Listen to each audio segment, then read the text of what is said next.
मध्य प्रदेश के यशस्वी मुख्यमंत्री डॉक्टर मोहन यादव ने उज्जैन प्रवास के दौरान शहर के पवित्र रामघाट पर पहुंचकर जलगंगा संवर्धन अभियान के अंतर्गत श्रमदान करते हुए रामघाट की सफाई की। इस अवसर पर उन्होंने स्वयं घाट की सफाई करते हुए जनमानस को स्वच्छता और जल संरक्षण का संदेश दिया। मुख्यमंत्री ने मां शिप्रा में डुबकी लगाई और विधिवत पूजन अर्चन कर प्रदेश की सुख समृद्धि की कामना की। इस दौरान उन्होंने मीडिया से चर्चा करते हुए बताया कि उज्जैन की पंचकोशी यात्रा शीघ्र ही प्रारंभ होने वाली है। उन्होंने कहा कि उनका प्रयास है कि जब श्रद्धालु पंचकोशी यात्रा के अंत में रामघाट पहुंचे और शिप्रा स्नान करे तो उन्हें एक स्वच्छ और पवित्र वातावरण मिले। मुख्यमंत्री ने बताया कि माननीय प्रधानमंत्री नरेंद्र मोदी के मार्गदर्शन में चल रहे जलगंगा संवर्धन अभियान को इस वर्ष और अधिक विस्तारित किया गया है। यह अभियान गुड़ी पड़वा से शुरू होकर गंगा दशहरे के बाद 30 जून तक संचालित किया जाएगा।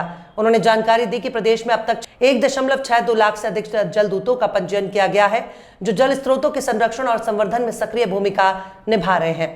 इसके अलावा प्रदेश भर में लगभग 80,000 तालाबों का निर्माण कार्य भी प्रगति पर है, जिससे किसानों को सिंचाई में सुविधा मिलेगी और जल संकट से राहत मिलेगी। मुख्यमंत्री ने कहा कि जल संरक्षण और स्वच्छता के लिए सरकार कृतसंकल्प है और इस दिशा में निरंतर प्रयास किए जा रहे हैं। मुख्यमंत्री के इस दौरे से उज्जैन के लोगों में उत्साह और आशा का संचार हुआ है।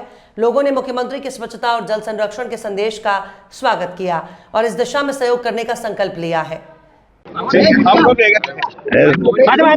शिप्रा में डुबकी भी लगाई है और उज्जैन में शिप्रा नदी के किनारे शहर की परिक्रमा को लेकर पंचकोशी परिक्रमा करने की लंबी बहुत पुरानी परंपरा है।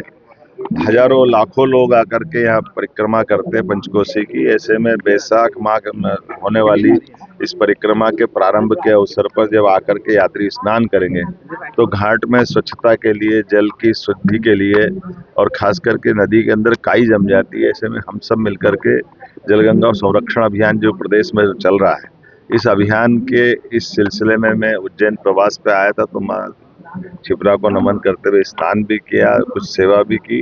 ये हम सबका फर्ज भी है।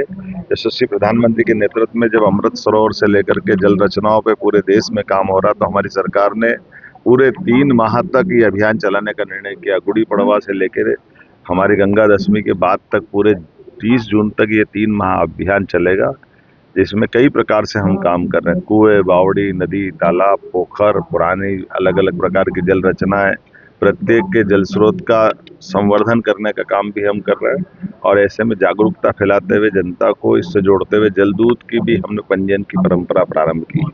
इस माध्यम से 1,62,000 से ज्यादा जलदूत हमने बनाए हैं। पूरे प्रदेश के 55 जिलों के अंदर छोटी छोटी पंचायतों तक लाखों लोग इसमें जुड़े हैं और कई प्रकार के उल्लेखनीय काम भी कर रहे हैं। और इसमें हम लगभग 80,000 से ज्यादा तो खेत तालाब बना रहे हैं। अमृत सरोवर से लेकर के कई सारे काम कर रहे हैं। मैं उम्मीद करूंगा कि जलगंगा संरक्षण अभियान के माध्यम पिछले साल 1 माह चलाया था, अब की बार 3 माह चलाते हुए हम अपने भूगर्भ जल भंडारण क्षमता को भी बढ़ाएंगे।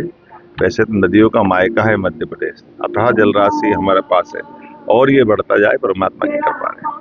के बड़े काम शुरू हो गए हैं सर, आप आगे और क्या कुछ?